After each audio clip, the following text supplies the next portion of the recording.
Imagine an ordinary trip to the supermarket when you just want to buy familiar products. But what if the ordinary purchase turned out to be a real nightmare? Today we will tell you a story that will make you look differently at a harmless trip to the store.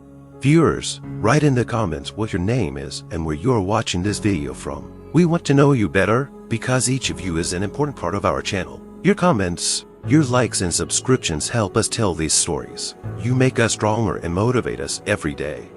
When the young man entered the store, he had no idea that he would be met with hostility and cruelty simply because of the color of his skin. The clerk first refused to serve him and then did something that will linger in our hearts for a long time to come. We can't tell this story without you. Friends, you are not just viewers. You are our support and driving force. Write in the comments what your name is and from what city you are with us. We appreciate each and every one of you. Enjoy the show.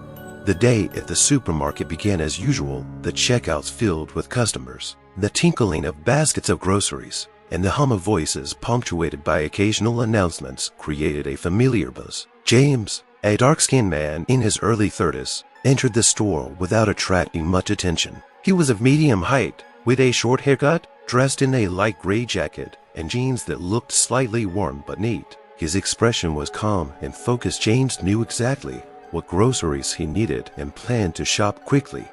Behind the cash register stood Greg, a man of about 45, tall, with an angular face and thin lips that were now compressed into a barely perceptible line. Greg had worked at the supermarket for several years now and always kept a low-key but cool demeanor toward the customers. His blonde hair was slicked back, giving him the austerity he considered his professional trait. In reality, however, Greg was a man with ingrained prejudices and an underlying aggression that sometimes came out in the form of sarcastic comments and dismissive glances. As soon as James entered the store, Greg's attention was immediately drawn to him. Although James was dressed decently and not acting suspiciously, Greg felt an instant dislike for him that he couldn't or wouldn't hide. Deep inside, he felt a dislike for people of a different race, seeing them as outsiders who, in his opinion, didn't deserve the same respect as the other customers. Standing off to the side by one of the display cases was Susan, a young girl of about 25, with dark wavy hair pulled back into a ponytail. She was an intern and was watching Greg work to see how customer service was handled. Susan was attentive and friendly, with an expression of a slight smile on her face, but at the same time, slightly confused, like someone who was just learning. She noticed Greg looking tensely in James' direction, and that caught her attention, but she decided she was just imagining it. James walked quietly between the rows, filling his basket with the usual groceries, some bread, milk, a few vegetables and a bag of tea. He shopped as he always did, not expecting anything unusual or, even more so, unpleasant.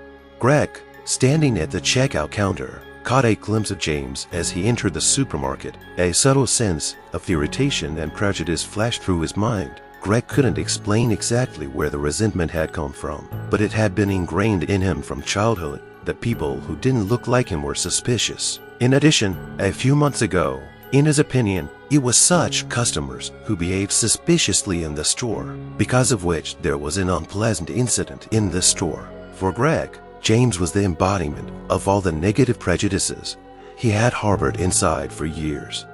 He watched James furtively, analyzing his every move, as if expecting him to do something suspicious. Greg's expression was deliberately cold, assessing. His gaze was sharp. His narrowed eyes seemed to be literally drilling James, as if Greg were trying to see the danger in him. Inwardly, he was sure that his hunch would not fail, and that this man was a potential intruder or deceiver.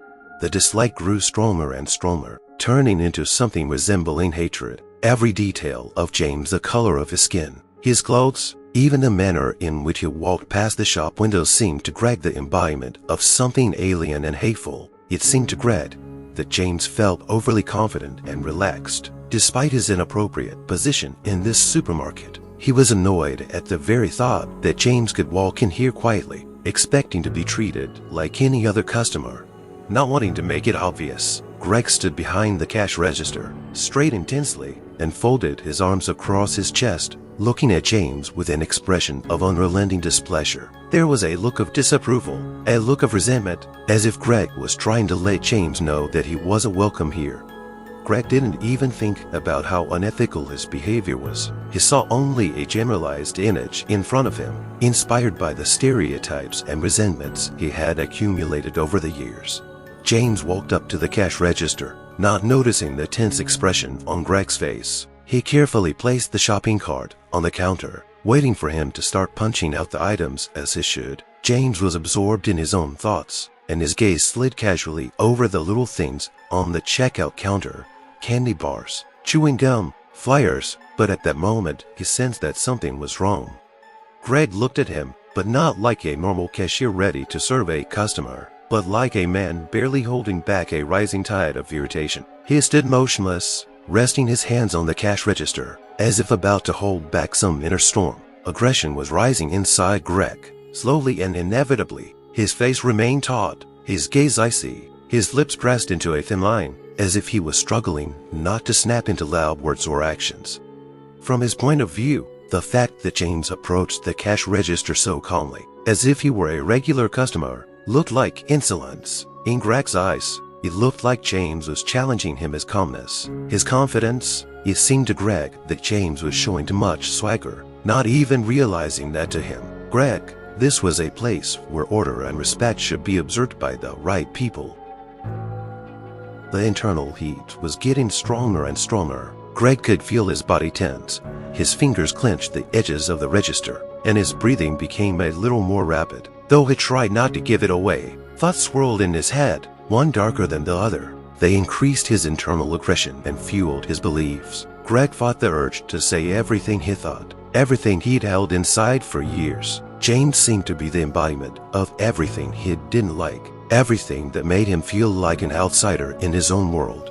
The salesman stood staring at James, as if waiting, hoping that he would somehow take that silence as a signal that he wasn't welcome here. Greg waited for James to become uncomfortable and perhaps try to say something, but James continued to stare at him calmly, not understanding what was wrong. This confidence of the buyer only added fuel to the fire, as if James was emphasizing by his behavior that he was not going to respond to the silent contempt. Greg felt himself boiling inside, as if his inner barriers were beginning to crumble, and soon he would no longer be able to hide the aggression that had been brewing inside him for a long time.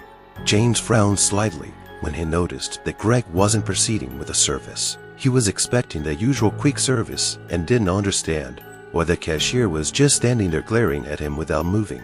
The pause dragged on, and James finally asked with polite bewilderment in his voice, "Excuse me, is everything all right? Are you going to run the merchandise?" It was as if those words had ignited the flames inside Greg. The icy mask of his silent contempt cracked, and the words he'd been holding back for a long time came out, full of barbs and hidden hatred. Greg didn't even try to soften his tone. "Why do you want it?" he said sharply, squinting at James. "Do you think you're going to get everything here for nothing?" James frowned, not realizing what was wrong. He stared at Greg, trying to realize what had caused this reaction. But Greg didn't give him time to answer. He'd already started spilling out all his prejudices and resentments that seemed to have accumulated over his whole life. "You know, people like you come in here and think they own the place," he continued in a venomous tone. "You think everybody owes you. Well, this ain't the kind of place, but where you're going to be bowed down and served like a king. We've got our own rules here." Greg's words were like blows, each one hitting its target, making James feel more and more awkward and vulnerable. But the cashier didn't stop there. His voice grew louder, as if he wanted the other customers to pay attention. "What? You can't understand. You think you come in off the street and you're welcome here." Greg shook his head dismissively, his lips curling mockingly. "Maybe other places work for people like you, but not here." James, caught off guard by this sudden flood of aggression and hatred, felt anger and humiliation boiling up inside him. He had come here like any other person, just to buy groceries. But now he found himself in a situation where he was being reminded that, in this cashier's opinion, he was not worthy of even basic respect. Greg's every word sounded like a deliberate humiliation. He didn't hide his negative attitude anymore, and he didn't even try to soften the harsh, hurtful words. James took a deep breath, trying to remain calm, and looked directly into Greg's eyes. His voice was a mixture of restrained disappointment and inner strength when he said it. "Look, I'm just here to buy groceries like any other customer. I don't know what's wrong, but I have the same right to service as everyone else." His words, calm and firm, ignited a new burst of rage in Greg. The inner barriers that Greg had been holding back so far had collapsed completely. His face contorted into a vicious grimace, and he no longer tried to maintain a semblance of professionalism. All the restrained aggression had come out. "Are you here with your entitlement?" Greg shouted, not caring about the tone. His voice, loud and angry, echoed through the sales room, drawing stares from all around him. People like you always think someone owes them something. Some of the customers began to look around at what was happening. Some startled, others bewildered. The atmosphere in the store changed, as if there was a heavy, anxious silence, broken by Greg's harsh words. People frowned, sensing the growing tension and not realizing how this confrontation would end. James felt a wave of shame and fear wash over him. He tried once more to calm the situation, trying not to give in to his emotions, but a slight tremor did slip into his voice. "Please, I just want to pay for my purchases and leave." But that only spurred Greg on. His face flushed with rage, and he took a step closer to James, literally looming over him like a menacing presence. "Go away. You're gonna tell me what to do. You hear me? Nobody here owes you anything," he shouted, his voice breaking into a rough, almost beastly tone. "You think you can come in here like this is your place? No, but you've got the wrong address." James's hands clenched into fists involuntarily. He felt a lump of humiliation and anger come up in his throat as the whole store looked at him, many with bewilderment, some with outright alarm. And Greg, noticing the crowd around him, seemed to be waiting for just that. Now he was shouting not just at James, but at everyone in the store, trying to make this moment a public humiliation. "See," he shouted, pointing at James, "this is how they come in here and act like they own something." Some shoppers began to quietly back away, fearing that the situation was about to get out of control. A few people cautiously pulled out their phones, filming what was happening, but Greg, blinded by his rage, didn't notice the cameras or the frightened looks. He saw only James, on whom he was projecting all his resentments, fears, and hatred that he had accumulated over the years.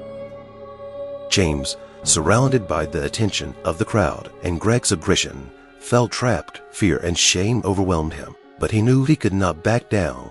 He tried again to speak, but Greg raised his hand and gestured for him to be silenced. "You're nobody here," he shouted, "and there's nothing in this store for you. Do you understand?" The tension in the air was almost palpable. James realized that Greg wasn't going to stop until he made him lose his dignity. Greg, realizing that he had attracted the attention of almost every customer in the store, as if emboldened by that attention, moved on to outright and humiliating insults. His voice, full of contempt and obvious hatred, grew louder and sharper, deliberately humiliating James in front of the others. "Look at him," Greg said loudly, addressing everyone in the room. He pointed his finger at James, as if he were flaunting him as an object of scorn. "Thinks he can act like he's allowed to do anything here. Thinks his rights mean something here." James stood in the center of this heated attention, feeling an avalanche of stares descend upon him. He saw some of the customers shake their heads, some avert their eyes, and some look at him with a mixture of bewilderment and pity. But none of them made a move to stop this spectacle of humiliation. Greg, as if intoxicated by this tacit approval, went even more wild. He took a few steps around the register, as if he'd taken over the space, and put James in the center of his impromptu court. "What, you think you came here and became king?" His words were full of sarcasm, every sound like a blow James was taking on himself. "People like you are not welcome here. Do you understand? No one asked you to come here and ruin their..."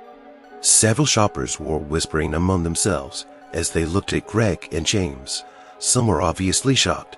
Some tried to avert their eyes, unable to watch the scene, but no one dared to interrupt the torrent of humiliation. One man in the back only whispered to his companion, "God, what is he doing?" But even this weak comment was not voiced aloud. Greg's every word, his harsh movements, his dismissive tone, all of it penetrated James, leaving deep wounds. He felt defenseless in front of this crowd, left alone with his pain and humiliation. He wanted to say something, to try to object, but every time he opened his mouth, Greg covered him with a new wave of insults, making it clear that he wouldn't be allowed even the right to his own voice. "I work here every day, and people like you come in here and think they owe everything." Greg turned to the customers, as if demanding their consent. "How much longer do we have to put up with this insolent behavior?" You can see him standing there, thinking that all doors are open to him. James felt fear and helplessness envelop him. His heart pounded, blood rushed to his face, and he didn't know how to react or what to do. There were people standing in front of him, and many of them, though silent, only added to his humiliation by their indifference. No one intervened, no one tried to protect him. In that silence was all the horror of the situation. James stood, surrounded by stares, in the center of a scene that no one was trying to stop. It seemed to him that this humiliation would last forever, that there would be nothing left of him, no dignity, no confidence, not even the simple human right to respect. After minutes of humiliating words and insulting glances, Greg, as if wanting to end his cruel monologue, looked directly at James, lips pressed together in contempt. There was an angry determination in his gaze. And finally, he voiced what he'd been holding in all along, as if to put a stop to the humiliation. "You know what? I'm not going to sell to people like you," he said with cold certainty. "People like you don't belong here." These words, filled with cruelty and outright hatred, hung in the air, further emphasizing the unbridgeable gulf between seller and buyer. Greg didn't even try to hide his discrimination, confident that not one word of objection would make him change his mind. As if enjoying his power, he glanced at James once more and grinned contemptuously. "This place is not for you, okay?" His voice trailed off into a rough, harsh tone. "Find yourself a lower-level store. There's no one here to serve people like you." James frowned. He was overcome with a feeling of helplessness and anger mixed with deep pain. He had come here just to buy groceries, like any other person, but now he faced an insurmountable barrier, a man who not only refused to serve him, but made it clear that he was a stranger in this place, in this community. Greg's words sounded like a verdict, with no excuse and no hope of justice behind them. The whole store seemed to be divided into two parts: those who had a right to be here and those who would not be allowed in, regardless of their actions or intentions. James felt a wave of protest rising inside him, but looking into Greg's cold and indifferent eyes, he realized that all words and excuses would be meaningless. It wasn't just a denial of service, it was a denial of basic human respect that left James devastated and humiliated. Greg, as if not satisfied with the words he'd already said, decided to take the situation to the extreme. He took a few slow steps forward, closing the distance between him and James like a predator approaching its prey. His face contorted with a gloating grin, and his eyes glittered with cruel pleasure. He realized he'd overstepped his bounds, and it seemed to make him more confident and eager for humiliation. So, he stretched out with barely concealed contempt, pausing to make his words sound as sharp as possible. "What are you going to do? Say something, or stand there and be quiet, like people like you usually do." James felt his body tense up like a stream about to burst. His hands, slumped along his body, clenched into fists, but he held on, realizing that any aggressive reaction would be to Greg's advantage, and Greg, as if sensing his inner conflict, smirked again, taking another step forward, so close that James could feel his heavy breathing, full of anger and contempt.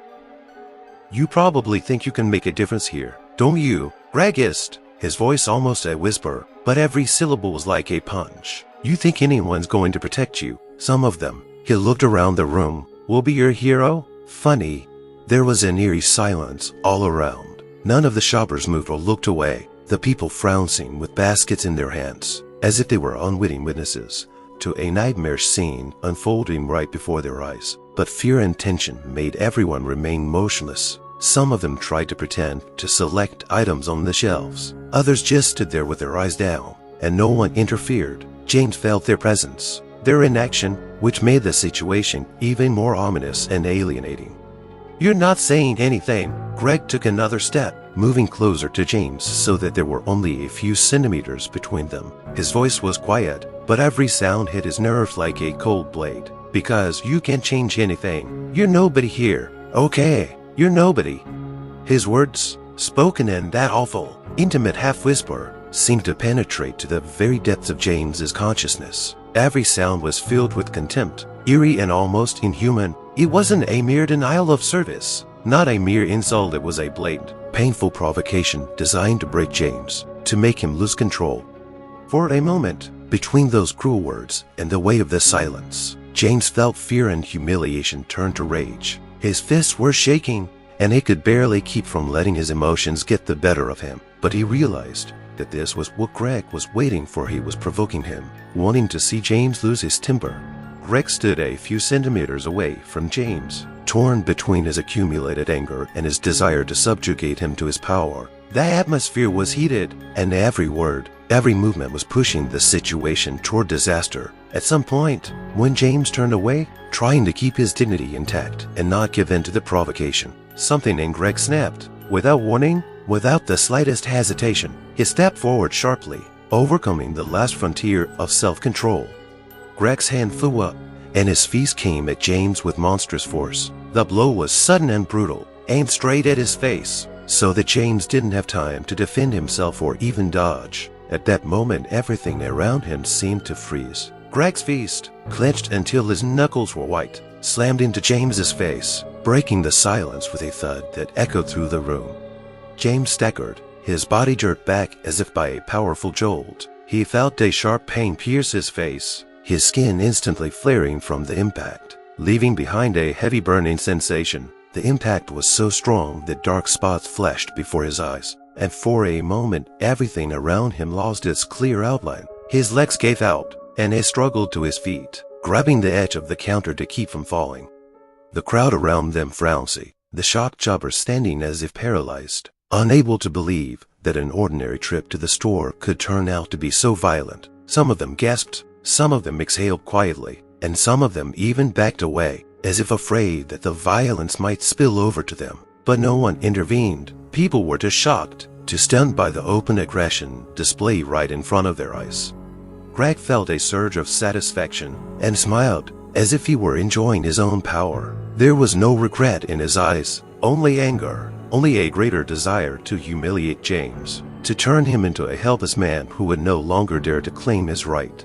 After the first blow, when James lost his balance and nearly fell, Greg felt a surge of wild, almost animalistic energy. The fire of hatred flared in his eyes, and it wasn't going to stop. He gave James a cold glare, and when he saw his confusion, it was as if he had even more confidence that he wouldn't be able to fight back. Greg stepped out from behind the counter fully and grabbed James by the collar and yanked him towards him, humiliating him further. His movements were sharp and brutal. The crowd around watched the spectacle with bated breath, and no one dared to intervene. For Greg, there was no store, no customers, no cameras. All he saw was James, who, in his mind, represented everything he hated. "Serves you right," he shouted, shoving James so that he was barely on his feet again. Greg knew everyone was watching, but that only gave him confidence and gloating pleasure. "You think you're somebody here. You're nobody. Okay, you're nobody." Every word he said sounded like a label, like a fierce desire not just to prove something to James, but to humiliate him in front of everyone, robbing him of his last bit of dignity. Greg tugged James by the collar again, forcing him to look into his eyes as if demanding submission. He didn't see him as a human being at the moment. To him, James was just the embodiment of all the prejudices, all the stereotypes Greg had nurtured inside him for years.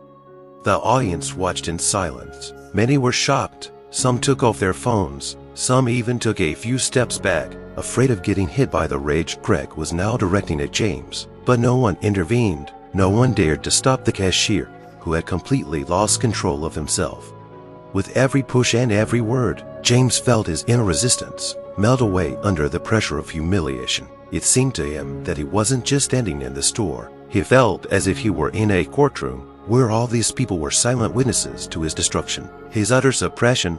James lay on the cold tiled floor of the store, his palms on the ground, trying to lean and lift himself up, but his body wouldn't listen. The blows were throbbing pain all over his face, especially in his right cheekbone, where Greg had struck with particular fury. The slight metallic taste of blood filled his mouth. His lip was split, and as he swiped his tongue, he could feel the small drops that dripped onto the white, cold floor. But the pain wasn't just physical. The sense of humiliation, of moral brokenness hit him even harder than the beating. People stood around him, random passers-by who were unwitting witnesses to his humiliation. Their blank, sometimes horrified or ashamed faces only added to his misery. In their eyes, James saw not just consternation, but indifference. They seemed to keep their distance, not interfering, just watching, as if they were afraid of being in his shoes. No one reached out to help him. He felt completely isolated, as if he were alone in this store. Every attempt to get up was a struggle, not only with the pain, but with the sense of his own worthlessness that enveloped him, clouding his judgment. He could see Greg looming over him, his contemptuous gaze downward, as if he were looking at something dirty, not worth looking at. James wanted to hide, to disappear, to feel no more of this shame, this annihilating sense of helplessness. His mind was torn between pain and thoughts of how humiliating it was to be in such a position in front of strangers who had chosen to stay away. He felt all his confidence, his self-respect, shattering like small shards of glass in front of the silent crowd. After Greg pushed James away one last time, he walked back to the counter with a sense of grim satisfaction, as if he had won some imaginary battle. He cast a brief glance at the customer still lying on the floor, as if making sure he was unable to get up and confront him. The crowd that had gathered around him still watched in silence, seemingly paralyzed with fear and shock at what they had seen, not knowing how to react. As Greg turned and took a few steps back toward the register, there was a sudden, oppressive silence in the store that no one dared to break. And at that moment, as if out of nowhere, the store manager, Jonathan Murphy, a man in his early 50s, with a shrewd eye and a calm but determined gait, appeared in the aisle between the rows. As soon as he saw James lying on the floor, his face contorted with horror and indignation. Jonathan had known James for a long time. They had been friends since high school, and he had been in the store many times, always polite and modest. To Jonathan, James was not just a customer, but a close friend whom he was always happy to help. When he saw him in this helpless, humiliated state, with blood on his face, he felt a fierce sense of guilt and indignation flare up inside him. With a quick glance at Greg, standing behind the cash register with a stony expression on his face, Jonathan immediately realized what had happened. Mixed emotions boiled up inside of him. He felt a deep sense of guilt for letting such a man work in the store, for letting such a tragedy happen in this place that he thought was safe and cozy for everyone. Plus, he realized that the situation would probably become known outside the store, and it would not only cast a shadow over his business, but it would ruin the reputation he had spent years building. Greg, noticing that the principal was standing behind him, suddenly felt an uneasiness that began to grow in him like an icy lump. It was slowly dawning on him that he had gone too far. His smug expression changed to one of concern, and he tried to justify himself, but when he met the director's hard gaze, he realized that words would not do him any good. Greg, standing behind the cash register and feeling the cold, searing stare of the principal, began to realize the gravity of what he had done. The initial wave of smugness and gloating he'd felt when he'd humiliated James faded rapidly, replaced by icy horror. He watched Jonathan help James up off the floor, gently supporting him and saying something soothing to him. With every moment, with every word and movement of the headmaster, it became clearer to Greg that he had made a fatal mistake. A feeling of fear flared up inside him, unaccustomed and heavy. He suddenly realized that what had seemed to him an insignificant act of education would now be the object of anger and condemnation, not only from the principal, but from all those who had witnessed it. A picture of the possible consequences began to form in Greg's mind. He saw how it was fired, how the incident was discussed in the store, how people whispered behind his back. Not only that, but he realized that Jonathan might involve the police, and then the consequences would be far more serious than just losing his job. Greg felt his hands begin to tremble involuntarily and his throat constrict. As if that air were thicker and heavier, it seemed to him that the whole room had closed in around him, that every glance, even a glimpse in his direction, was penetrating him to the core, exposing the injustice and cruelty he had shown. Only now, as he watched James, trembling with pain and humiliation, struggling to stand, did Greg begin to realize how low and cruel his act had been. With each passing second, guilt poured inside him like an icy stream. The realization that he had not just made a mistake, but had inflicted a deep moral and physical wound on another person, was becoming unbearable. When Principal Jonathan, along with James and the shocked witnesses, left the checkout area, leaving Greg alone, he felt as if the ground had fallen from under his feet. He was alone in the heavy silence of the store, which now seemed unbearably oppressive. Greg stood staring at his own trembling hands, and it gradually dawned on him that there was no turning back. He sat down slowly at the counter, feeling the wave of anger that had receded, leaving behind an emptiness and a bitter, burning remorse. At first he tried to justify his actions, because he'd always thought of himself as right and his prejudices as natural, but now all excuses crumbled under the weight of what he'd done. The image of James lying on the cold floor, humiliated, broken, was stuck in his mind, and every time he closed his eyes, he saw that devastated face, full of pain and despair. The realization of his act came over him with unbearable clarity. He had humiliated and broken a man just because he could, because he had let his prejudice and anger take over. Greg felt a growing sense of shame and guilt building up inside him. He now realized that his actions had come to represent the cruelty and injustice that he himself had always feared to experience. And as he realized this, he felt as if he had ruined not only someone else's life, but his own as well. He wished he could change everything, apologize, but he knew that would not undo the wounds he had inflicted, would not erase the memory of the cruelty he had shown. Greg realized that his remorse had come too late, and that was something he would have to live with.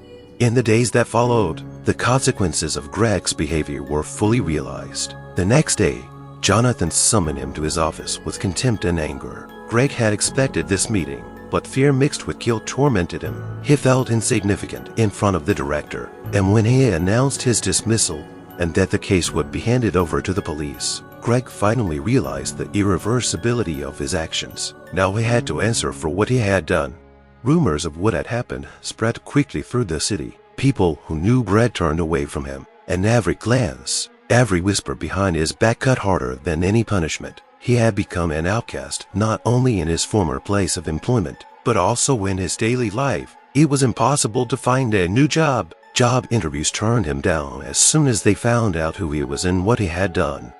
The most painful thing was the loneliness and the respect lost forever. He was alone with his thoughts, which returned again and again to the moment in the store, to that horrible look on James's face, to his own hateful words. He woke up at night in a cold sweat, with a feeling of emptiness that ate away at him from the inside. Greg tried to contact James, wanting to apologize, but he silently rejected his attempts. Deep down, he knew that forgiveness would be too easy an outcome for him. Now he had to live with the burden, with the feeling that he couldn't get back what he'd lost to James or to himself. Every day was a reminder of the consequences of his cruelty, of how one moment of rage had destroyed both lives.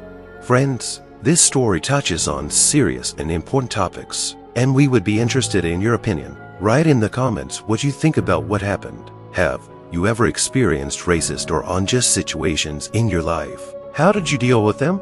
Your comments are very important to us. You are our support, and we value each and every one of you. Your thoughts and feedback help us create content that touches, inspires, and makes you think. Don't forget to subscribe to the channel and give us a like so you don't miss out on new stories.